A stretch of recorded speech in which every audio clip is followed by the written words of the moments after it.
Hi ഫ്രണ്ട്സേ, എല്ലാവർക്കും ഞങ്ങളുടെ പുതിയ വീഡിയോയിലേക്ക് സ്വാഗതം. അപ്പോൾ ഇപ്പം ഞങ്ങൾ അരൂരി വീട്ടിലാണുള്ളത്. ഇവിടെ ആദിയുണ്ട്, വാവയുണ്ട്, ഞാനുണ്ട്, അമ്മയുണ്ട്. പിന്നെ എൻ്റെ ഹസ്ബൻഡ് ഒരു ലോങ് ജോലിക്ക് പോയൊക്കെ ഇവിടെ ഇല്ല. ആൾ മാസത്തിൽ 1-2 പ്രാവശ്യമൊക്കെ വരത്തുള്ളൂ. അപ്പോൾ ഓണത്തിനൊക്കെ വന്നിട്ട് ആൾ പോയി. പിന്നെ ആൻറ്റി ഉണ്ടായിരുന്നു, ആൻറ്റിയും പോയി, എബനൈസർ പോയി. അവർ പോയപ്പോൾ ഭയങ്കര സങ്കടമായിപ്പോയി. കാരണം ഇത്രയും ദിവസം 10-11 ദിവസത്തോളം അവരിവിടെ ഉണ്ടായിരുന്നു. അപ്പോൾ അതിൻ്റെ ഒരു വിഷമവും കാര്യങ്ങളൊക്കെ ഉണ്ടായിരുന്നു. പിന്നെ എപ്പോഴും അവരവരുടെയൊക്കെ ആവശ്യങ്ങളുണ്ടാവുമല്ലോ. അപ്പോൾ അതുകൊണ്ട് അങ്ങനെ അവർ വീട്ടിൽ പോയി. പിന്നെ വേറെ എന്താണെന്ന് വെച്ച് കഴിഞ്ഞാൽ പിന്നെ എനിക്ക് റെസ്റ്റും കാര്യങ്ങളൊക്കെ ആയതുകൊണ്ട് അങ്ങനെ ഇരുന്നും കിടന്നും പയ്യെ നടന്നും ഒക്കെ കുറേ ദിവസങ്ങളിപ്പോൾ അങ്ങനെ പോകുന്നു. എല്ലാവരുടെയും ജീവിതത്തിൽ ഇതുപോലെ ഉള്ള അവസരങ്ങളൊക്കെ ഉണ്ടാകുമ്പോൾ അങ്ങനെയൊക്കെയുള്ള പ്രശ്നങ്ങളൊക്കെ വരും. അപ്പോൾ അതുകൊണ്ട് ഇപ്പോൾ വാവ ഇവിടെ നിൽക്കുന്നത് കൊണ്ട് ഇപ്പോൾ കമൻറ്റ് കണ്ടു, ഇങ്ങനെ ചേച്ചിമാരുടെ കാര്യങ്ങളൊക്കെ നോക്കി നടക്കാതെ സ്വന്തം കാര്യങ്ങൾ നോക്കാൻ പാടില്ല എന്നൊരു കമൻറ്റ് കണ്ടായിരുന്നു. അപ്പോൾ ഞങ്ങൾ പറയുന്നുണ്ട്, അവളോട് പറയുന്നുണ്ട്, അവളുടെ കല്യാണ കാര്യങ്ങൾ ആലോചിക്കാൻ നോക്കാമെന്നൊക്കെ നമ്മൾ നിർബന്ധിക്കുന്നുണ്ട്. ഞാനും കുഞ്ഞാച്ചിയും അമ്മയും എല്ലാവരും നിർബന്ധിക്കുന്നു. അപ്പോൾ അവൾ പറഞ്ഞു അവളുടെ ലൈഫൊന്നും അവൾക്ക് സെറ്റില്ല. ഇപ്പം കുടുംബജീവിതത്തിലോട്ട് കടക്കണേ തന്നെ നമുക്ക് മാനസികമായിട്ടൊരു പൊരുത്തം വേണം. അപ്പോൾ അവൾക്കിപ്പോൾ വേണ്ട, കുറച്ചും കൂടെ കഴിഞ്ഞിട്ട് മതി, ഇപ്പോൾ 1-2 വർഷം കൂടെ കഴിഞ്ഞിട്ട് ആലോചിച്ചാൽ മതി എന്നുള്ള രീതിയിലാണ് കൊച്ചു പറയുന്നത്. അപ്പോൾ അതുകൊണ്ട് പിന്നെ ഞങ്ങൾ പറയാറുണ്ട് എന്നതിനും. അപ്പം നമുക്കൊരു ബുദ്ധിമുട്ടാണ്, കാരണം വീട്ടിലെ കാര്യങ്ങൾ അല്ലെങ്കിൽ അവിടെ ചെയ്യാന്നൊക്കെ ഉള്ള രീതിയിൽ നമുക്കൊരു ബുദ്ധിമുട്ടുണ്ട്. ഇപ്പോഴാണെങ്കിലും എനിക്ക് തീരെ വയ്യാത്തത് കൊണ്ടാണ് അവളെ ഇവിടെ നിർത്തുന്നത്. കാരണം എനിക്ക് ജോലി ചെയ്യാൻ യാതൊരു മടിയുള്ള ആളല്ല. എൻ്റെ വീട്ടിലെ ഇവിടുത്തെ ജോലിയാണെങ്കിൽ എവിടെ ചെന്നാലും നമ്മൾ ജോലി ചെയ്യുന്നതിന് യാതൊരു മടിയില്ലാതെ ചെയ്യുന്ന ആളാണ്. പക്ഷെ എനിക്കിപ്പോൾ തീരെ വയ്യാത്തത് കൊണ്ട് ഡോക്ടർ റെസ്റ്റ് പറഞ്ഞത് കൊണ്ടാണ് കൊച്ചിനെ ഇവിടെ നിർത്തിയത്. പിന്നെ ഇവിടെ അമ്മയ്ക്കാണെങ്കിലും കൈയുടെ ഞരമ്പിനൊരു ഇത് പ്രശ്നമുള്ളത് കൊണ്ട് അത് ഓപ്പറേഷൻ ചെയ്യണമെന്ന് പറഞ്ഞപ്പോൾ തുണി എടുത്ത് പിഴിയാനോ ഭാരപ്പെട്ട പണികളൊന്നും അമ്മയെ കൊണ്ട് ചെയ്യാൻ പറ്റത്തില്ല. അതുകൊണ്ടാണ് വാവയോട് ഇവിടെ നിൽക്കാൻ പറഞ്ഞത്. അവളിപ്പം കുഞ്ഞാച്ചിക്ക് പാടില്ലെങ്കിൽ അവിടെ പോയി നിൽക്കും. ഞാൻ കുഞ്ഞാച്ചിയുടെ കൂടെ ഒരു മാസത്തോളം കുഞ്ഞാച്ചി ഹോസ്പിറ്റലായിരുന്നു. ഇപ്പോൾ അവിടെ പോയി പിന്നെ 5-6 ദിവസം പിന്നെ നിന്നു. പിന്നെ ഇവിടെ കൊച്ചും ആ സമയത്തൊക്കെ ചെറുതായിരുന്നല്ലോ, ഇപ്പോഴെല്ലാം അവന് ഏജ് ആയത്. അപ്പോൾ സ്കൂളിൽ പോകുന്നില്ലായിരുന്നു, എൻ്റെ അമ്മയുടെ അടുത്തായിരുന്നു. പിന്നെ എനിക്ക് വരണ്ട വന്നു കൊറോണയുടെ സമയത്ത് കഴിഞ്ഞപ്പം. അങ്ങനെയൊക്കെ ഞാനും കുറച്ച് നാൾ പോയി നിന്നിട്ടുണ്ട്. പിന്നെ നമ്മൾ സഹോദരങ്ങളാവുമ്പോൾ കൂടപ്പറപ്പെന്ന് പറയണത് ആ ഒരു മൂല്യം എന്ന് പറയണത് വളരെ വലുതാണ്. എന്താണെന്ന് വെച്ച് കഴിഞ്ഞാൽ ഞങ്ങൾ 3 പെൺകുട്ടികളാണെങ്കിലും എന്ത് പ്രശ്നം വന്നാലും ഇപ്പോൾ അവൾക്കൊരു ചെറിയൊരു കാര്യം വന്നാൽ പോലും എനിക്ക് ഭയങ്കര വിഷമം. അപ്പോൾ അവൾക്കും അതുപോലെ തന്നെ, ലിജിമോക്കും ആണെങ്കിലും അതുപോലെ തന്നെ പരസ്പര സ്നേഹം അപ്പം തന്നെ കണ്ണ് നിറയും വേണം. ഇന്നലെ വാവയ്ക്കിങ്ങനെ കുറച്ച് യാത്ര ചെയ്ത് കഴിഞ്ഞപ്പോൾ അവൾക്ക് നെഞ്ചിന് ബുദ്ധിമുട്ട് കാര്യമായിട്ടല്ല. ഇപ്പോൾ സൈഡിൽ ഇങ്ങനെ ഇരുന്ന് പോയപ്പോൾ ഒരു വേദന പോലെ വന്നു. ഇപ്പോൾ രാത്രിയിൽ എന്നോട് പറഞ്ഞപ്പോൾ എനിക്ക് ശരിക്കും വിഷമം വന്നു. ഇപ്പോൾ ആശുപത്രി പോകണമെങ്കിൽ പോലും, അവളുടെ കൂടെ പോകണമെങ്കിൽ പോലും എനിക്ക് ഒട്ടും യാത്ര ചെയ്യാൻ പറ്റില്ലല്ലോ. കൊച്ചിനെ ഒന്ന് ആശുപത്രി കൊണ്ടുപോകണമല്ലോ എന്ന് ഞാൻ വേഗം ചിന്തിച്ചു. അപ്പോൾ എനിക്ക് വേണ്ട സങ്കടം വന്നപ്പോൾ ഞാൻ കരഞ്ഞപ്പോൾ അവൾ പറഞ്ഞില്ല കുഞ്ഞാച്ചി കുഴപ്പമില്ല, വിഷമിക്കേണ്ടെന്ന് പറഞ്ഞു. കാരണം വേഗം നമ്മുടെ ഓരോരുത്തരുടെ മനസ്സിലെ പ്രയാസങ്ങളും, അത് കൂടപ്പുറപ്പെന്ന് പറഞ്ഞാൽ ആ ഒരു സ്നേഹം എന്ന് പറഞ്ഞാൽ നമുക്ക് എവിടെ നിന്നും കിട്ടാത്തൊരു ഇതാണ്. അപ്പം പ്രത്യേകിച്ച് പെൺകുട്ടികളുള്ള വീട്ടിൽ അങ്ങനെ ആയിരിക്കും എന്നാണ് ഞങ്ങളുടെ വിശ്വാസം. എന്നാന്ന് വെച്ചാൽ ഞങ്ങൾ 3 പേരും അങ്ങനെ സ്നേഹമാണ്. ഇപ്പോൾ കുഞ്ഞാച്ചിക്ക് എന്ത് വിഷമം വന്നാലും ഞങ്ങൾക്കത് താങ്ങാൻ പറ്റില്ല. ആ വാവയ്ക്ക് വന്നാലും അതെ, എനിക്ക് വന്നാലും അതെ. അപ്പോൾ അങ്ങനെ ഒരു ബന്ധം ഞങ്ങളിലൊക്കെ ഉള്ളത് കൊണ്ടാണ് നമുക്ക് വേഗം വിഷമം വന്നത്. അല്ലെങ്കിൽ ഇപ്പോൾ വാവയ്ക്കാണേലും ഇവിടെ വന്ന് നിന്ന് ഇപ്പോൾ ഇത്രയും നാളും ഇപ്പോൾ ഒരു 10 വർഷത്തോളം എൻ്റെ കല്യാണം കഴിഞ്ഞിട്ട്. ഇപ്പം മൂത്ത ആളുണ്ടായിട്ടാണെങ്കിലും അവളെയോ അമ്മേനെ ആരെയും വിളിച്ചിവിടെ നിർത്തിയിട്ട്. പിന്നെ എനിക്ക് 2 പ്രാവശ്യം ഡെങ്കിപ്പനി വന്നിട്ട് ശരിക്കും പറഞ്ഞു കഴിഞ്ഞാൽ ഒരു 10-15 ദിവസം എനിക്ക് എഴുന്നേൽക്കാൻ പോലും പറ്റാത്ത അവസ്ഥയിൽ ഞാൻ കിടന്നിട്ടെന്ന് പറഞ്ഞു കഴിഞ്ഞാൽ നമ്മുടെ ESR കുറഞ്ഞു പോകുമ്പോഴൊരവസ്ഥ എന്ന് പറഞ്ഞാൽ ഭയങ്കര ബുദ്ധിമുട്ടാണ്. അങ്ങനെ കപ്പളങ്ങയുടെ കൂമ്പൊക്കെ അരച്ച് അത് കഴിച്ചു, പിന്നെ മാതള നാരങ്ങ കഴിച്ചു, അങ്ങനെ പപ്പങ്ങ കഴിച്ചു. അങ്ങനെയൊക്കെ കുറേ കഴിഞ്ഞൊരു 15 ദിവസത്തോളം ഞാൻ ബെഡിൽ കിടപ്പ് കിടന്നു. ഒത്തിരി കൂടിപ്പോയായിരുന്നു. ഹോസ്പിറ്റലിലൊന്നും അഡ്മിറ്റ് ആകുന്ന വെച്ചാൽ അന്നേരത്തെ ആ ഒരു 10 വർഷം, ഒരു 6-7 വർഷത്തിന് മുമ്പാണ്. അന്നേരം ഒന്നും നമ്മൾ ഹോസ്പിറ്റലിൽ പോയി കിടക്കില്ല, നമുക്ക് ഗുളിക വന്ന് വീട്ടിലോട്ട് വിടും. അപ്പോൾ റെസ്റ്റ് എടുക്കാൻ പറയും. അപ്പോഴൊന്നും ഞാൻ ആരെയും വിളിച്ച് ബുദ്ധിമുട്ടിക്കൊന്നുമില്ല. ഇപ്പോൾ എനിക്ക് ശരിക്കും പറഞ്ഞാൽ വയ്യാതെ തോന്നിയ ഒരവസ്ഥയിലാണ് ഞാൻ വാവയോട് നിൽക്കാൻ പറഞ്ഞത്. ഇപ്പം ഞാൻ ഇങ്ങനെ വാവ എന്നോട് വീഡിയോ കമൻറ്റ് കണ്ടപ്പോൾ ഞാൻ പറഞ്ഞതാണ്. അപ്പോൾ അങ്ങനെയൊക്കെയാണ് ഓരോരുത്തരുടെ അവസ്ഥ. പിന്നെ നമ്മൾ കൂടപ്പിറപ്പങ്ങളെന്ന് പറഞ്ഞിട്ടുണ്ടെങ്കിൽ നമ്മുടെ ആപത്ത് കാലത്ത് നമ്മുടെ അടുത്ത് എപ്പോഴും അവരുണ്ടാവും. അപ്പം അപ്പനും അമ്മയും മരിച്ചു കഴിഞ്ഞാൽ അത് അവിടെ തീർന്നു. ആ ബന്ധവും ആ സ്നേഹങ്ങളും ഇതെല്ലാം മറ്റുള്ളവർ ഇപ്പോൾ ബാക്കിയുള്ള സഹോദരങ്ങളെന്ന് പറയുമ്പോൾ അമ്മയുടെ ചേട്ടൻ്റെ ചേട്ടത്തിൻ്റെ മക്കൾ, അല്ലെങ്കിൽ അനിയത്തിൻ്റെ മക്കൾ, ആങ്ങളയുടെ മക്കൾ. ഇപ്പോൾ മറ്റു കൂടപ്പിറപ്പെന്ന് പറഞ്ഞു കഴിഞ്ഞാൽ നമ്മുടെ സ്വന്തം ഒരു ഇതുപോലെ ആവണമെന്നില്ല. ചില സ്നേഹബന്ധം ഉള്ളവരുണ്ട്, ഇല്ല എന്ന് ഞാൻ പറയുന്നില്ല. അങ്ങനെയും സ്നേഹത്തോടെ കഴിയുന്നവരും ഉണ്ട്. അത്രയും ആണെങ്കിലും എൻ്റെ അച്ഛൻ്റെ ചേട്ടൻ്റെ മക്കൾ എന്നെ സ്നേഹിക്കും, അങ്ങനെയൊക്കെ ഉള്ളൊരു ആൾക്കാരുണ്ട്. അപ്പം നമുക്ക് എല്ലാവർക്കും അതുപോലെ ആവണമെന്നില്ല. എന്നാലും നമ്മുടെ അച്ഛൻ്റെ അമ്മയും നമുക്ക് ലഭിച്ചു തന്നിരിക്കുന്ന ആ സഹോദരങ്ങളെന്ന് പറയുന്നത് വലിയ സ്നേഹം തന്നെയാണ്. പ്രത്യേകിച്ച് പെൺകുട്ടികളുള്ള വീട്ടിൽ നല്ല സ്നേഹങ്ങളായിരിക്കും എന്ന് ആണ് ഞങ്ങൾ കരുതുന്നത്. ഞങ്ങൾ അങ്ങനെ ആയതുകൊണ്ടായിരിക്കും ചിലപ്പോൾ അല്ലേ വാവേ അങ്ങനെ തോന്നുന്നത്. എന്ത് പ്രശ്നം വന്നാലും ചെറുതാണെങ്കിൽ പോലും വാവയ്ക്ക് വേഗം സങ്കടം വരും, എനിക്കും വേഗം സങ്കടം വരും, കുഞ്ഞാച്ചിക്ക് വേഗം സങ്കടം വരും. ഇപ്പം ഞങ്ങൾ ഒത്തൊരുമിച്ച് ഇങ്ങനെ ഇരിക്കണം എന്നാണ് ഞങ്ങളുടെ ആഗ്രഹം. അത് മരണം വരെ അങ്ങനെ ആയിരിക്കണം എന്ന് ഞാൻ ചിന്തിക്കുന്നത്. കാരണം അതൊരു സന്തോഷമാണ്. ഇപ്പം എനിക്ക് 7-8 വയസ്സുള്ളപ്പോഴാണ് വാവ ഉണ്ടാവുന്നത്. അപ്പോൾ നമ്മൾ അവളെ ഒരു അനുജത്തിയെ പോലെയല്ല, മകളെ പോലെയാണ് ഞങ്ങൾ വളർത്തിയത്. അത് ചിലപ്പോൾ ഇങ്ങനെ നമുക്ക് അവൾ സ്കൂളിൽ കൊണ്ടുവിടുന്നതും, കാരണം അമ്മ ജോലിക്ക് പോവും, ചാച്ചൻ ജോലിക്ക് പോവും. അപ്പോൾ അവളെ കൊണ്ടുവിടുന്നത് വലിയൊരിതാണ്. പറഞ്ഞപ്പോൾ വിഷമത്തോടെ കണ്ണ് നിറഞ്ഞെന്നുള്ളൂ കേട്ടോ. അപ്പോൾ അങ്ങനെയൊക്കെയാണ് നമ്മുടെ ഓരോരുത്തരുടെ ജീവിതം. ഈ ടൈമിൽ കരയാൻ പാടില്ല, സന്തോഷക്കണ്ണീരാണ്, അപ്പോൾ കുഴപ്പമില്ല. അപ്പം അങ്ങനെ വിഷമങ്ങളും കാര്യങ്ങളൊന്നുമില്ല. എപ്പോഴും ആരോഗ്യമുള്ള ശരീരത്തോടു കൂടി എല്ലാവരും ഇരിക്കട്ടെ എന്നാണ്. ഇപ്പോൾ വാവയാണെങ്കിലും കുഞ്ഞാച്ചി വേഗം എഴുന്നേറ്റ് നടക്കണം. ദൈവത്തോട് എന്നും പ്രാർത്ഥിക്കുന്നതാണ് അവൾ എഴുന്നേറ്റ് വേഗം നടക്കണം. അപ്പോൾ ഓരോ മനുഷ്യർക്ക് ഓരോ ജീവിതത്തിൽ ഓരോ വിധികളുണ്ട്, അത് അതുപോലെ തന്നെ വരത്തുള്ളൂ. അപ്പോൾ അവളുടെ ജീവിതത്തിൽ ഞങ്ങളിപ്പോൾ ഒരു 28 വയസ്സ് വരെ ഞങ്ങൾ സങ്കടം എന്താണെന്ന് ശരിക്കും പറഞ്ഞാൽ അറിഞ്ഞിട്ടില്ല. ആ സമയത്താണ് ആദ്യമായിട്ട് ചാച്ചന് വയ്യാതെ വരുന്നത്. അന്നേരമാണ് ശരിക്കും കണ്ണീന്ന് ഒരു തുള്ളി കണ്ണീര് വീഴുന്നത്. സത്യമായിട്ട് അമ്മ ചെറുപ്പത്തിൽ, അതിന് മുമ്പ് അച്ഛന് വയ്യാതെ വന്നത്. എന്നാലും ചെറുപ്പത്തിൽ അമ്മച്ചിക്ക് ഒരു പ്രാവശ്യം ഇങ്ങനെ BP ലോ ആയി പോയിട്ട് കോട്ടയം മെഡിക്കൽ കോളേജ് ആശുപത്രി കിടക്കേണ്ടത്. അതൊക്കെ ചെറുപ്പത്തിലാണ് കേട്ടോ. വാവയൊക്കെ ഉണ്ടായി കുറച്ച് നാൾ കഴിഞ്ഞ് പിന്നെയാണ്. അപ്പം അങ്ങനെ ഒരു ബുദ്ധിമുട്ട് ഉണ്ടായി കഴിഞ്ഞ് പിന്നെ നമ്മൾക്ക് ഇപ്പോൾ കല്യാണ ജീവിതത്തിലാണെങ്കിലും അങ്ങനെ നമുക്ക് വിഷമിച്ച് കരയേണ്ടതായ ഒരു അവസ്ഥകളിലൂടെ വന്നിട്ടില്ല, അങ്ങനെ വിഷമിക്കേണ്ടേ വന്നിട്ടില്ല.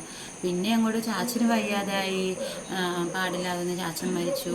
പിന്നെ കുഞ്ഞാച്ചി കല്യാണമൊക്കെ കഴിഞ്ഞ് വന്ന് ഇപ്പോൾ കുഞ്ഞാച്ചിക്ക് പാടില്ലാതെ വന്നു. അങ്ങനെ പിന്നെ തുടർന്ന് കണ്ണീരാണ് പിന്നെ വന്നിരിക്കുന്നത്. പിന്നെ എന്നാലും ദൈവം സഹായിച്ച് അവൾ എഴുന്നേറ്റ് ഏകദേശം അവൾക്ക് ഒരു 100-100-150% അവൾ ഓക്കെയാണ്. ഇനി അവൾക്ക് എഴുന്നേറ്റ് നടന്നാൽ മതി. അപ്പോൾ ആ ഒരു ഇതുവരെ നമ്മളെ ദൈവം സഹായിച്ച് ഇങ്ങനെയൊക്കെ എത്തിച്ചു. അതിന് വാവയുടെ കാര്യം നടക്കണം. വാവയുടെ ഏത് രീതിയിലൊക്കെ അവളിപ്പോൾ വേണ്ടാന്നുള്ള രീതിയിൽ പറഞ്ഞിട്ടാണ്. ഞങ്ങൾ ഒത്തിരി പറയുന്നുണ്ട് കല്യാണം നോക്കാം എന്നൊക്കെ പറയുന്നുണ്ട്. അവൾ പിന്നെ പയ്യെ മതി എന്നൊക്കെ ഇങ്ങനെ പറഞ്ഞിങ്ങനെ നിൽക്കുവാണ്. എന്നാലും നമുക്ക് അടുത്ത വർഷമൊക്കെ ആകുമ്പോഴത്തേക്കും എന്തായാലും നടത്തണം. അതിനുള്ള കാര്യങ്ങളൊക്കെ നമ്മൾ ചെയ്യുന്നുണ്ട്. അപ്പം അങ്ങനെയൊക്കെ പോകുന്നു. പിന്നെ നമ്മൾ ഏറ്റവും ഇമ്പോർട്ടൻ്റ് ഏതൊരു മനുഷ്യൻ്റെ ജീവിതത്തിലാണെങ്കിലും ഏറ്റവും വലിയ കാര്യം എന്ന് പറയുന്നത് ആരോഗ്യമുള്ള ശരീരമാണ്. അതുണ്ടെങ്കിൽ ഇപ്പോൾ 1-ാം ക്ലാസ്സിലെ പുസ്തകത്തിൽ ഞാൻ എപ്പോഴും ആരോട് പറഞ്ഞാലും പറയും, 1-ാം ക്ലാസ്സിലെ പുസ്തകത്തിൽ ആദ്യത്തെ പാഠഭാഗം എന്ന് അതിൻ്റെ ആദ്യത്തെ വരി തന്നെ പറയണ വേർഡ് തന്നെ വായിക്കുമ്പോൾ പറയുന്നത് ആരോഗ്യമുള്ള ശരീരമാണ് ഏറ്റവും വലിയ സമ്പത്ത്. ഏറ്റവും വലിയ സമ്പത്ത് അത് തന്നെയാണ്, ആരോഗ്യമുള്ള ശരീരം. ആരോഗ്യമുള്ള ശരീരം ഉണ്ടെങ്കിൽ നമുക്ക് ജോലിയെടുക്കാം, യാത്ര ചെയ്യാം, നല്ല ഭക്ഷണങ്ങളുണ്ടാക്കി കഴിക്കാം. അങ്ങനെയൊക്കെ ഏറ്റവും നല്ലതെന്ന് പറഞ്ഞാൽ ആരോഗ്യമുള്ള ശരീരമാണ്. അത് കഴിഞ്ഞിട്ടാണ് ഇപ്പം സാമ്പത്തികം നമുക്ക് നോർമലി കഴിഞ്ഞു പോകാൻ പറ്റുന്ന രീതിയിൽ ആഹാരത്തിനും വസ്ത്രത്തിനും പാർപ്പിടം അങ്ങനെയുള്ള കാര്യങ്ങളൊക്കെ അത്യാവശ്യം ഉണ്ടെങ്കിൽ നമുക്ക് ഈ പറയുന്നത് പോലെ വലിയ സമ്പാദ്യമൊന്നുമില്ല. നമുക്ക് ആവശ്യങ്ങൾക്ക് നമുക്ക് ഉപയോഗിക്കാൻ വേണ്ടിയുള്ള പൈസ ഉണ്ടെങ്കിൽ ഏറ്റവും കൂടുതൽ ആരോഗ്യമുള്ള ശരീരം നമുക്ക് വേണം. അതാണ് ഏറ്റവും വലുത് വേണം. നമുക്ക് ആശുപത്രി കേസെന്ന് പറയുമ്പോൾ തന്നെ നമുക്ക് ഭയങ്കര ബുദ്ധിമുട്ടാണ്. ആശുപത്രി പോയി കിടക്കുന്ന ആളെക്കാളും കൂടുതൽ പുറത്ത് നിൽക്കുന്ന ആൾ അനുഭവിക്കേണ്ട അവസ്ഥയാണ്. സാമ്പത്തികമായിട്ടുള്ള പ്രശ്നങ്ങൾ നോക്കണം, പിന്നെ അവർക്ക് മാനസികമായിട്ട് അവർ തകർന്നു പോകും. വേണ്ടപ്പെട്ട ഒരാൾ ആശുപത്രി കിടക്കുമ്പോൾ ഏതൊരു മനുഷ്യനാണെങ്കിലും അവരെങ്ങനെ മാനസികമായിട്ട് തളർന്നു പോകും. സാമ്പത്തികം നോക്കണം, ടാബ്ലറ്റ് മേടിക്കാൻ വേണം, ബ്ലഡ് ടെസ്റ്റ് ചെയ്യണം, പല പല പല കാര്യങ്ങളും ഉണ്ട്. അപ്പോൾ അതൊക്കെ എന്ന് പറഞ്ഞു കഴിഞ്ഞാൽ ഏറ്റവും നല്ലതെന്ന് പറഞ്ഞാൽ ആശുപത്രി മാക്സിമം കയറാതിരിക്കാനുള്ളൊരു ദൈവത്തിനോട് പ്രാർത്ഥിക്കുക എന്ന് മാത്രമാണ്. അപ്പം ഞാനാണെങ്കിലും എപ്പോൾ പ്രാർത്ഥിക്കുമ്പോൾ ഞാൻ പ്രാർത്ഥിക്കുന്നത് ആരെക്കുറിച്ച് പ്രാർത്ഥിച്ചാലും രാത്രി നമ്മൾ കിടക്കുമ്പോൾ പ്രാർത്ഥിക്കുമല്ലോ. അപ്പോൾ ആരെ പ്രാർത്ഥിച്ചാലും പ്രാർത്ഥിക്കുന്നത് എന്താണെന്ന് വെച്ചാൽ രോഗങ്ങളൊന്നും വരുത്തരുത്. ആദ്യം പ്രാർത്ഥിക്കുന്നത് രോഗങ്ങളൊന്നും ആർക്കും ബന്ധുക്കൾക്കാണേലും ആർക്കാണേലും ഒരു ഹോസ്പിറ്റലിൽ കിടക്കുന്നവർക്ക് വേണ്ടി എല്ലാവർക്കും രോഗങ്ങളിലൊക്കെ ശാന്തി കിട്ടണം അങ്ങനെയൊക്കെ പറഞ്ഞാണ് നമ്മൾ പ്രാർത്ഥിക്കുന്നത്. അതിന് ശേഷമാണ് നമ്മൾ കടബാധ്യതയുടെ കാര്യം പറയുമോ അല്ലെങ്കിൽ മറ്റു കാര്യങ്ങൾ പഠന കാര്യങ്ങൾ പറയുമോ ഒക്കെ നമ്മൾ ചെയ്യുന്നത്. ഇപ്പോൾ പല വീഡിയോസിലും അല്ലെങ്കിൽ പല ഹോസ്പിറ്റലിലും ചെന്ന് കാണാൻ കുഞ്ഞുങ്ങൾക്ക് വേറെ രോഗങ്ങളുണ്ടായ അവസ്ഥ നമുക്കത് ഭയങ്കര ബുദ്ധിമുട്ടാണ് കാണുമ്പോൾ തന്നെ. മനുഷ്യത്വമുള്ള ഏതൊരു മനുഷ്യനും ഒരു പാടില്ലാത്ത കുഞ്ഞുങ്ങളെ കാണുമ്പോൾ പ്രത്യേകിച്ച് ഭയങ്കരമായിട്ട് നമ്മുടെ മനസ്സ് നോക്കും. അങ്ങനെയുള്ള സാഹചര്യങ്ങളൊക്കെ ഉണ്ടാവാതെ നമ്മൾ ദൈവത്തിനോട് പ്രാർത്ഥിക്കുകയാണ് ഏറ്റവും കൂടുതൽ വേണ്ടത്. മിക്ക ആൾക്കാർക്കും ചില പെൺകുട്ടികൾക്കാണെങ്കിലും ചില ആൾക്കാർക്കാണെങ്കിലും സ്വർണ്ണാഭരണങ്ങൾ ധരിക്കണം. അത് ഓരോരുത്തർക്കും ഓരോ ഇഷ്ടമാണ്. പക്ഷെ നമ്മൾ ആദ്യം ചിന്തിക്കേണ്ടത് വേറെ ഒന്നുമല്ല, ആരോഗ്യമുള്ള ശരീരം വേണം. അതിലൂടെ നമ്മൾ ജോലി എടുക്കണം. അതിലൂടെ ജോലി എടുത്ത് നമുക്ക് പറഞ്ഞാൽ എല്ലാം കിട്ടും. പക്ഷെ എല്ലാവരും ചിന്തിക്കുന്ന കാര്യമൊന്നുമില്ല. നമുക്ക് വലിയ വലിയ കാര്യങ്ങളെക്കുറിച്ച് ചിന്തിക്കുന്നതിനേക്കാളും കൂടുതൽ നല്ല രീതിയിൽ നമുക്ക് നമ്മുടെ ജീവിതം മുമ്പോട്ട് പോകണമെങ്കിൽ നല്ല ശരീരം വേണം. ആരോഗ്യമാണ് എല്ലാവരുടെയും മെയിൻ. അപ്പോൾ ഞാനും ബാബയുടെ അടുത്ത് പറയും, ടെൻഷൻ അടിക്കേണ്ട, നീ എല്ലാം ശരിയാകും. ബുദ്ധിമുട്ടുകളൊക്കെ ഇപ്പോൾ ഓരോരുത്തർക്ക് ഓരോ ബുദ്ധിമുട്ട്. എനിക്കാണെങ്കിലും ജോലി ചെയ്യാൻ യാതൊരു ബുദ്ധിമുട്ടുള്ള ആളല്ല. പക്ഷേ ഇപ്പം എനിക്ക് ശരിക്കും വയ്യാഞ്ഞിട്ടാണ് കൊച്ചിനെ ഇവിടെ പിടിച്ചു നിർത്തുകയാണ്. അല്ലെങ്കിൽ ഞാനിവിടെ വാവ വരുമ്പോഴൊക്കെ ആണെങ്കിലും ഞാൻ എല്ലാ ജോലികളും ചെയ്യുന്ന, അവളെ കൊണ്ടൊന്നും ചെയ്യിപ്പിക്കാറൊന്നുമില്ല. കാരണം എനിക്ക് ചെയ്യാനൊരു വീട്ടിലെ ജോലികളല്ലേ ഉള്ളൂ. തുണി അലക്കണം, പിന്നെ അടിച്ചുവാരി തുടയ്ക്കണം, നമ്മുടെ ചോറും കറിയും ഒക്കെ ഞാൻ വേഗമൊന്നും ചെയ്യും. പക്ഷെ ഇപ്പം എനിക്ക് ഒന്നും ചെയ്യാൻ പറ്റാത്തൊരവസ്ഥയായതുകൊണ്ടാണ് കൊച്ചിനെയാണെങ്കിലും നമ്മൾ പിടിച്ചു നിർത്തിയത്. എന്നാലും അവളിവിടെ ഇരുന്ന് അവൾ ഓൺലൈനായിട്ട് വർക്ക് ചെയ്യുന്ന അവൾ ചെയ്യുന്നുണ്ട്. അവളുടേതായ ഒരു വരുമാനം അവൾ കണ്ടെത്തുന്നുണ്ട്. അതുകൂടി അവൾക്ക് പറ്റുന്ന രീതിയിലാണെങ്കിലും ഒരു ക്യാഷ് അവൾ സേവ് ചെയ്യുന്നുണ്ട്. അതൊക്കെ വലിയ നല്ല കാര്യം. കാരണം എന്തെങ്കിലും ഒരു കല്യാണ ആവശ്യം വന്നാൽ നമുക്ക് സാമ്പത്തികം എന്തായാലും വേണം. ഇപ്പോഴാണെങ്കിൽ ഗോൾഡിന് ഇങ്ങനെ ദിവസം കൂടി വില കൂടിക്കൊണ്ടിരിക്കുക. അപ്പോൾ നമുക്ക് ഒരു തരി പൊന്ന് മേടിക്കണമെങ്കിൽ തന്നെ നല്ലൊരു എമൗണ്ട് കൊടുക്കണം.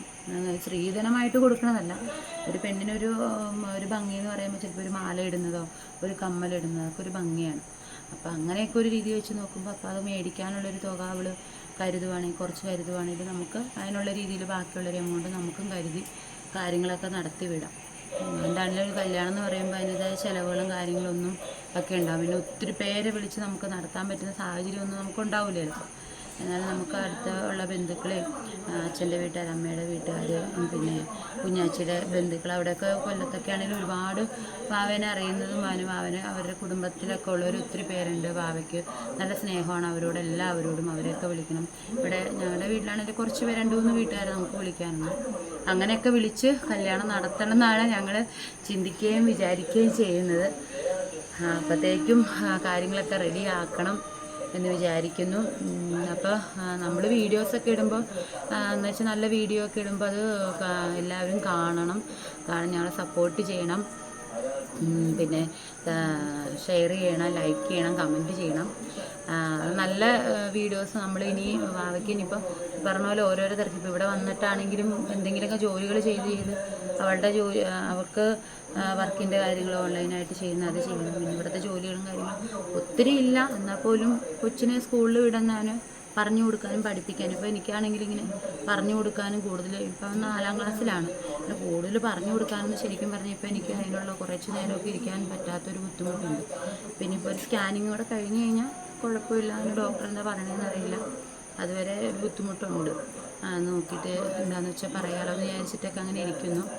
അപ്പോൾ കൊച്ചിനെ പഠിപ്പിക്കാനൊക്കെ ആണെങ്കിലും കൊച്ചിനെ സ്കൂളിൽ വിടണം. അപ്പോൾ അവൻ്റേതായ കുസൃതികളും കാര്യങ്ങളൊക്കെ ഉണ്ട്. 4 വയസ്സല്ല, 4ാം ക്ലാസ്സിലല്ല, അവിടെ 9 വയസ്സ്. അപ്പോൾ കുസൃതിയും കാര്യങ്ങളൊക്കെ ഉണ്ട്. ഇപ്പം തന്നെയാണേലും ഒരു അണ്ടാവിനകത്ത് കയറി ഇരുന്നിട്ട് അതിനകത്തുനിന്ന് എടുക്കാൻ പറ്റാണ്ട് അങ്ങോട്ടും ഇങ്ങോട്ടൊക്കെ തിരിഞ്ഞ് മറിഞ്ഞ് കിടന്നാണ് ആള് എഴുന്നേറ്റ് പോകുന്നത്. അപ്പോൾ അത്രയും കുസൃതികളും കാര്യങ്ങളൊക്കെ ഉണ്ട്. അപ്പോൾ അവനെ നോക്കണം എന്നുള്ളത് ഒരു കുസൃതിയല്ലേ, പിള്ളേർ കുഞ്ഞുങ്ങളല്ലേ, അപ്പോൾ അവർക്ക് കുസൃതികളും കാര്യങ്ങളൊക്കെ ഉണ്ടാവും. അപ്പോൾ അതൊക്കെ നോക്കിയും കാര്യങ്ങളും ചെയ്ത് കാണണം എന്നൊക്കെയാണ്.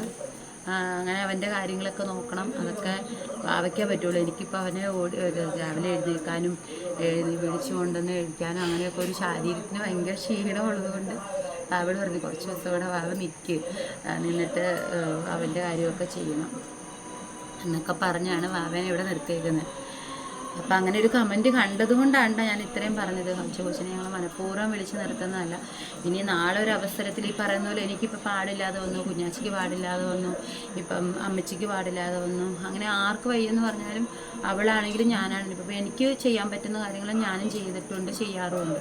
ഇനിയിപ്പോൾ നാളൊരു സാഹചര്യത്തിൽ വാവയ്ക്കാണെങ്കിലും എന്തെങ്കിലും അസ്വസ്ഥത അല്ലെങ്കിൽ എന്തെങ്കിലും ബുദ്ധിമുട്ടാണെങ്കിൽ എൻ്റെ കടമകൾ ഞാൻ എനിക്ക് ചെയ്തു തന്നില്ലെങ്കിലും ചെയ്തു തന്നില്ലെങ്കിലും ഞാൻ എൻ്റെ കടമകൾ കൃത്യമായിട്ട് ചെയ്യും. കാരണം എൻ്റെ കൂടപ്പിറപ്പ് ഒന്നല്ല, ഒരു മകളെന്ന സ്ഥാനത്താണ് അവളെ കണ്ടേക്കുന്നത്. അതെപ്പോഴും അങ്ങനെ തന്നെയായിരിക്കും. സന്തോഷത്തോടും സമാധാനത്തോടും സ്നേഹത്തോടും കൂടി ജീവിക്കണം എന്നാണ് ചിന്തിക്കുന്നത്. പിന്നെ പിണക്കെന്ന് പറഞ്ഞാൽ അങ്ങനെ വഴക്കിട്ടിരിക്കണം അങ്ങനെ കാര്യങ്ങളൊന്നും ഇന്നുവരെ ഉണ്ടായിട്ടില്ല കേട്ടോ. പിണങ്ങിയിരിക്കണം എന്തെങ്കിലും പറഞ്ഞു കഴിഞ്ഞാൽ ചെറിയ കാര്യങ്ങളൊക്കെയാണ് പോലും ഞങ്ങൾ അപ്പം തന്നെ അങ്ങനെ വഴക്കിട്ടിരിക്കേണ്ട ഒരവസ്ഥ ഉണ്ടായിട്ടില്ലല്ലേ വാവേ? ഇന്നുവരെ ഉണ്ടായിട്ടില്ല. എന്തെങ്കിലും ചെറിയ കാര്യങ്ങൾ പറഞ്ഞാലും അത് അപ്പം തന്നെ, ചെറിയ കാര്യങ്ങൾ അങ്ങനെ പറഞ്ഞിട്ടില്ല ശരിക്കും പറഞ്ഞു. എന്ത് കാര്യമാണെങ്കിലും അതപ്പം തന്നെ എന്താ കുഞ്ഞാച്ചില്ല അങ്ങനെ കാര്യങ്ങളൊക്കെ പറഞ്ഞു. എന്നെ കുഞ്ഞാച്ചി എന്നാണ് വിളിക്കുന്നത്. ലിജിമോളെ പൊന്നെ അങ്ങനെയൊക്കെ വിളിക്കുക. അവളിങ്ങനെ പാടില്ലാതെ അതിന് മുമ്പാണെങ്കിലും എന്നെപ്പോലെയല്ല, ഞാൻ കൂടുതലും ഇങ്ങനെ വർത്തമാനങ്ങളൊന്നും പറയില്ല, സംസാരിക്കാനല്ല. ഇവർക്ക് രണ്ടുപേർക്കും ഒരു വേറൊരു ഒറ്റയെ പോലത്തെ ഒരു സ്വഭാവമാണ്. എനിക്ക് ഇച്ചിരി വ്യത്യസ്തമായ സ്വഭാവമാണ്. ഞാനിങ്ങനെ ജോലി എടുക്കുക, പണിയെടുക്കുക, ബാക്കിയുള്ള വീട്ടിലെ കാര്യങ്ങൾ ചെയ്യുക. ഇച്ചിരി ചെറുപ്പം തൊട്ടേ അങ്ങനെയാണ്, വീട്ടിലെ കാര്യങ്ങളൊക്കെ ചെയ്ത് അങ്ങനെയൊക്കെ ചെയ്ത് നടക്കുക എന്നുള്ള ചിന്താഗതികൾ മാത്രമേ ഉള്ളൂ. ഇവർക്ക് അങ്ങനെയല്ല. ഇവർ കുറച്ചും കൂടെ കുഞ്ഞാച്ചിക്കാണെങ്കിലും പാവയാണെങ്കിലും അവർ വേറൊരു സ്വഭാവത്തിലാണ്. ചീത്ത സ്വഭാവം എന്നല്ല കേട്ടോ, അവർ കാര്യങ്ങളൊക്കെ പറഞ്ഞ് ഒരു വേറൊരു മൈൻഡുള്ളവരാണ് രണ്ടുപേരും. നല്ല മൈൻഡാണ്, ചീത്ത മൈൻഡൊന്നുമല്ല. അപ്പം അങ്ങനെ ചിന്തിക്കുന്നവരാണ് രണ്ടുപേരും. അവർക്ക് അങ്ങോട്ടും ഇങ്ങോട്ടും സംസാരിക്കുമ്പോൾ കുറേ നേരം സമയം കണ്ടെത്തും. ഞാനങ്ങനെയല്ല, ഞാൻ ഇപ്പം ജോലിക്ക് വേണമെങ്കിൽ ജോലി സ്ഥലത്തെ കാര്യങ്ങൾ, അത് കഴിഞ്ഞ് വീട്ടിൽ വന്ന് വീട്ടിലെ കാര്യങ്ങൾ ചെയ്യുക. പിന്നെ ഞായറാഴ്ചയൊക്കെ എവിടെയെങ്കിലും ഉണ്ടെങ്കിൽ ഞാനും ഹസ്ബൻഡും കൊച്ചും കൂടെ പുറത്തൊക്കെ പോകും, എന്തെങ്കിലും കാണാനൊക്കെ പോകും. അങ്ങനെ ചില സമയങ്ങളിലൊക്കെ അത് സിനിമ കാണാൻ പോവുക, പുറത്തെവിടെയെങ്കിലും പോകുക, അങ്ങനെയൊക്കെ ചെയ്യും. അല്ലാതെ കൂടുതലായിട്ട് ഇങ്ങനെ വർത്തമാനം പറഞ്ഞ് കുറച്ച് നേരം ഇരിക്കണ ഒരു കാര്യങ്ങളും ഇന്നുവരെ ഉണ്ടായിട്ടില്ല. പിന്നെ ഇപ്പോൾ വാവ വരുമ്പോൾ സംസാരിക്കല്ല, അത് ഫോണിൽ കൂടെ ഒന്നും അങ്ങനെ പറഞ്ഞിരിക്കാനുള്ള ഒരു സാഹചര്യം ഉണ്ടായിട്ടില്ല. കാരണം വാവ കൂടുതൽ കുഞ്ഞാച്ചിയുടെ അടുത്താണ് ഇപ്പോൾ നിന്നിട്ടുള്ളത്. എൻ്റെ അടുത്ത് ഞാൻ വല്ലപ്പോഴെ വിളിച്ചു. കാരണം ഈ യാത്രാ ബുദ്ധിമുട്ട് ഇപ്പം ഇടുക്കിയിൽ നിന്ന് ഇവിടെ വരെ വരണ്ടേ, ആലപ്പുഴയിൽ അരൂര് വരെ വന്നു. അതൊരു യാത്രാ ബുദ്ധിമുട്ട്. ഇനി ഇവിടെ നിന്ന് പിന്നെ കുഞ്ഞാച്ചിയുടെ അടുത്ത് പോകണം. അപ്പം ഞാനാണെങ്കിലും അങ്ങനെ വാവയൊന്നും പറഞ്ഞില്ല, വാ അമ്മച്ചിന്നും പറഞ്ഞ് ഞാൻ വിളിക്കുക. കാരണം അവരുടെ ബുദ്ധിമുട്ടുകൾ നമ്മൾ അറിയണം. അമ്മച്ചിക്കാണേലും പ്രായമായി, പിന്നെ ഒന്നും പറയണ്ട. എന്താണെന്ന് വെച്ച് കഴിഞ്ഞാൽ അത് പറഞ്ഞു കഴിഞ്ഞാൽ കുറേ പറയാനുണ്ടാവും അല്ലേ വാവേ? എന്താണെന്ന് വെച്ചാൽ വേറെ ഒന്നുമല്ല, അമ്മച്ചിക്ക് എത്ര വയസ്സുണ്ടാവും വാവേ? പണ്ടത്തെ ആൾക്കാർ സത്യം പറഞ്ഞു കഴിഞ്ഞാൽ വലിയ ഏജ് നമുക്കറിയാൻ പറ്റത്തില്ല കേട്ടോ. നമുക്കറിയാം നമ്മൾ ജനിച്ചെന്നാൽ നമ്മുടെ 60-ന് മേളിൽ എന്തായാലും കാണും അമ്മച്ചിക്ക്. അപ്പം ആ പ്രായത്തിലും ഇപ്പം ഇവിടെ നമ്മുടെ നാട്ടിൻ പ്രദേശത്ത് വെച്ച് നോക്കുമ്പോൾ ഇപ്പം ഈ അരൂര് അല്ലെങ്കിൽ എറണാകുളം ഈ സ്ഥലങ്ങളൊക്കെ വെച്ച് നോക്കുമ്പോൾ ഇവരെല്ലാം ഓഫീസ് അല്ലെങ്കിൽ കമ്പനി ജോലികൾ അങ്ങനെ കൂടുതൽ. പിന്നെ ഈ മൈക്കാട് പണി അങ്ങനെയുള്ള കാര്യങ്ങൾ, അതായത് മേസ്തിരിപ്പണി മുകളിലൊക്കെ പണിയുന്ന ആൾക്കാർ ഈ തമിഴ്ക്കാരൊക്കെയാണ് കൂടുതലും. നമ്മുടെ മലയാളീസ് കൂടുതലും ജോലി ചെയ്യുന്നത് ഒന്നല്ലെങ്കിൽ വീട്ടു ജോലിക്ക് പോകും, ഓഫീസ്, കമ്പനികൾ, പിന്നെ ഇങ്ങനെ മാളുകൾ, അങ്ങനെയുള്ള കാര്യങ്ങളൊക്കെ കയറി പോകുന്നത്. പക്ഷെ അവിടെ നമ്മുടെ ഇടുക്കിയിലുള്ള ആൾക്കാരെന്ന് വെച്ചാൽ ഇപ്പോൾ എത്ര പ്രായം, ഇപ്പോൾ നമ്മുടെ വെല്ലാണ്ടി കണ്ടില്ലേ, വെല്ലാണ്ടി ആണെങ്കിൽ പോലും തൊഴിലുറപ്പിന് പോകുന്നത്. വെല്ലാണ്ടിക്ക് ഏകദേശം ഒരു 87 വയസ്സോളം പ്രായമുണ്ട്. ഒരു ഏകദേശ കണക്കാട്ടോ, അതിൽ കൂടുതൽ വരാനുള്ള സാധ്യതയുള്ളൂ. കാരണം അമ്മയ്ക്ക് നല്ല പ്രായം ഉണ്ടായിരുന്നു അമ്മയുടെ അമ്മയ്ക്ക്. അപ്പോൾ ഇന്നത്തെ കാലത്ത് എന്ന് പറയുക ചെറുപ്പത്തിൽ കല്യാണം കഴിച്ചതാണല്ലോ. അപ്പോൾ ആ സമയത്താണെങ്കിൽ ഇപ്പോൾ അമ്മച്ചീനെ സംബന്ധിച്ച് അമ്മച്ചിക്ക് 10-60 വയസ്സുണ്ടെന്ന് ആ ഒരു പ്രായത്തിലും അമ്മച്ചി മഴയാണെങ്കിലും നല്ല ഇടിവെട്ടും മഴയും നല്ല കാറ്റും ഒക്കെ ആണെങ്കിൽ ആ സമയത്ത് അവർ പണിക്ക് പോവുക. അവരുടെ കൂടെയുള്ളവർ പ്രായമുള്ളവരുണ്ട്, അമ്മയല്ല, അമ്മയുടെ കൂടെ വേറെ പ്രായമുള്ള ആൾക്കാരുണ്ട്. ആ സമയത്ത് നമ്മുടെ ഇവിടങ്ങളിൽ വെച്ച് നോക്കുമ്പോൾ വലിയ കാറ്റും മഴയൊക്കെയാണ് ഇവിടെയുള്ളവർ ശരിക്കും ആ ദിവസമേ ചിലപ്പോൾ പുറത്തോട്ട് ഇറങ്ങില്ല. അപ്പോൾ ഓരോ നാടുകൾ തമ്മിൽ, ഓരോ മനുഷ്യന്മാർ തമ്മിൽ പല രീതിയിലുള്ള വ്യത്യാസങ്ങളുണ്ട്. അപ്പോൾ നമ്മൾ ഒരു ജില്ലയിലുള്ള ആൾക്കാരെ കുറ്റപ്പെടുത്തി പറഞ്ഞല്ല കേട്ടോ, അത് ഓരോ നാട്ടിലെ അവർ ജീവിച്ച് വളരുന്ന രീതികളാണ് നമ്മൾ പറഞ്ഞത്. ഇപ്പം ഞാനാണെങ്കിലും പ്ലസ് ടു വരെ പഠിച്ചു, ഡിഗ്രിക്ക് പഠിച്ചു. അപ്പോൾ ആ സമയത്തൊക്കെയാണ് ശനി ഞായറൊക്കെ കൊണ്ട് ഞാനും ജോലിക്ക് പോയിട്ടുണ്ട്. അപ്പോൾ വെക്കേഷൻ സമയത്ത് ഫുള്ളും ഞാൻ ജോലിക്ക് പോയിട്ടുണ്ട്. കാട്ടിൽ കായെടുക്കാനും കവാത്തെടുക്കാനും അങ്ങനെയുള്ള എല്ലാ പണികൾക്കാണേലും ഞാനും പോയിട്ടുണ്ട്. അപ്പം അത് ഓരോ നാടിൻ്റേതായ ഓരോ ഇതാണ്. അതല്ലാതെ നമുക്ക് നാടും പ്രദേശത്ത് പറയുമ്പോൾ അത്രയും ബുദ്ധിമുട്ടി അല്ലെങ്കിൽ റിസ്ക് എടുത്ത് ജോലി എടുക്കാൻ നമ്മൾ ചിലപ്പോൾ അവരാരും അങ്ങനെ തയ്യാറാവില്ല. നമുക്ക് ഏത് ജോലി ചെയ്താലും അതിനൊരു പൈസ നമുക്ക് നിശ്ചിതമായിട്ടുള്ളൊരു പൈസ നമുക്ക് കിട്ടും. ഇവിടെയുള്ളൊരു ജോലി ചെയ്താലും അവിടെയുള്ളൊരു ജോലി ചെയ്താലും കിട്ടും. എന്നാലും നമുക്ക് കാറ്റും മഴയൊക്കെ കൊണ്ട് ജോലി എടുക്കുന്ന അത്രയും റിസ്ക് എടുത്തിട്ടൊക്കെയാണ് അമ്മച്ചി പണിക്ക് പോകുന്നത്. പിന്നെ ഈ മരുന്നടിക്കണതൊക്കെയെന്ന് പറഞ്ഞാൽ പുറത്ത് ലെവലിൽ പമ്പൊക്കെ ഇട്ടിട്ടൊക്കെയാണ് അടിക്കുന്നത്. അപ്പം അതിൻ്റേതായ ക്ഷീണവും ബുദ്ധിമുട്ടൊക്കെ അമ്മച്ചിക്കും ഉണ്ട്. ആ അമ്മച്ചീനെ എത്രയും ദൂരം യാത്ര ചെയ്ത് ഇങ്ങോട്ട് വരിക എന്ന് പറഞ്ഞു കഴിഞ്ഞാൽ അമ്മയ്ക്ക് ബുദ്ധിമുട്ട്. പിന്നെ ഇപ്പം പ്രഗ്നൻ്റ് ആയ സമയത്ത് ഇപ്പം അമ്മയൊന്നും വന്ന് കണ്ടില്ലല്ലോ. അപ്പം അങ്ങനെയാണ് അമ്മ ഓണത്തിന് വന്നത്. അപ്പം അന്നേരം ഓണത്തിന് അമ്മ വന്നത് 3 മാസമൊക്കെ കഴിഞ്ഞായിരുന്നു എനിക്ക്. അങ്ങനെ ആ സമയത്ത് വന്നിട്ട് പോയത്. അപ്പോൾ ഞാൻ പറഞ്ഞു ഇനി അമ്മച്ചി ആശുപത്രി പോരാകുമ്പോഴത്തേക്കും വന്നത് കാരണം ബുദ്ധിമുട്ടാണ് യാത്ര ചെയ്യുക, അവിടെ നിന്ന് ഇവിടെ വരെ യാത്ര ചെയ്ത്. എനിക്കും ഒരു കുഞ്ഞാഴ്ച ഹോസ്പിറ്റലിൽ കിടന്ന സമയത്തെന്ന് പറഞ്ഞാൽ പല പ്രാവശ്യം ട്രാവൽ ചെയ്തിട്ട് അമ്മ മടുത്തു പോയിട്ടുണ്ട്. അപ്പോൾ ഇനി ഞാനായിട്ട് നമ്മുടെ മാതാപിതാക്കളെ ബുദ്ധിമുട്ടിക്കുന്നതിനൊരു പരിധിയുണ്ട്. അതായത് അച്ഛനില്ല കൂടെ. അപ്പം വാവയ്ക്കാണെങ്കിലും ബുദ്ധിമുട്ടാണ്. അപ്പോൾ വാവ ഇനി ഇവിടെ നിന്ന് കഴിഞ്ഞാൽ എന്തെങ്കിലും ബുദ്ധിമുട്ടുണ്ടെങ്കിൽ കുഞ്ഞാച്ചിയുടെ അടുത്ത് പോകണം, കുഞ്ഞാച്ചിയുടെ അടുത്ത് അല്ലെങ്കിൽ അത് കഴിഞ്ഞ് കഴിയുമ്പോൾ അമ്മച്ചിക്ക് പാടില്ലെങ്കിൽ അങ്ങോട്ട് പോകണം. അങ്ങനെയൊക്കെ ഇങ്ങനെ ഓടിക്കൊണ്ടിരിക്കുവാണ് വാവ. അപ്പം എല്ലാം ദൈവം നല്ലത് കൊടുക്കട്ടെ എന്ന് മാത്രം, നല്ലൊരു ജീവിതം കൊടുക്കട്ടെ. അവർക്കും ആവശ്യങ്ങൾ വരുമ്പം നമ്മളും പോകാം. അങ്ങനെയൊക്കെ സ്നേഹത്തോടു കൂടി ഞങ്ങൾക്ക് 3 പേർക്കും കഴിയാൻ പറ്റട്ടെ എന്ന് മാത്രമേ പ്രാർത്ഥനയുള്ളൂ. കുഞ്ഞാച്ചി എഴുന്നേറ്റ് നടക്കണം, വാവയ്ക്ക് നല്ലൊരു ജീവിതം കിട്ടണം എന്നൊക്കെ എൻ്റെ മനസ്സിലും വലിയൊരു പ്രാർത്ഥന അതാണ്. അപ്പം അങ്ങനെയൊക്കെ ഇരിക്കുന്നു. അപ്പോൾ എല്ലാവരും വീഡിയോ കണ്ടിട്ട് വീഡിയോ ഇഷ്ടമാണെങ്കിൽ ലൈക്ക് ചെയ്യണം, ഷെയർ ചെയ്യണം, സബ്സ്ക്രൈബ് ചെയ്യണം. ഇനി പറഞ്ഞ് എന്തെങ്കിലുമൊക്കെ കാര്യങ്ങൾ നിങ്ങൾക്ക് ഇഷ്ടപ്പെടാതെ വന്നിട്ടുണ്ടെങ്കിൽ അത് സസ്നേഹം ക്ഷമിക്കണം.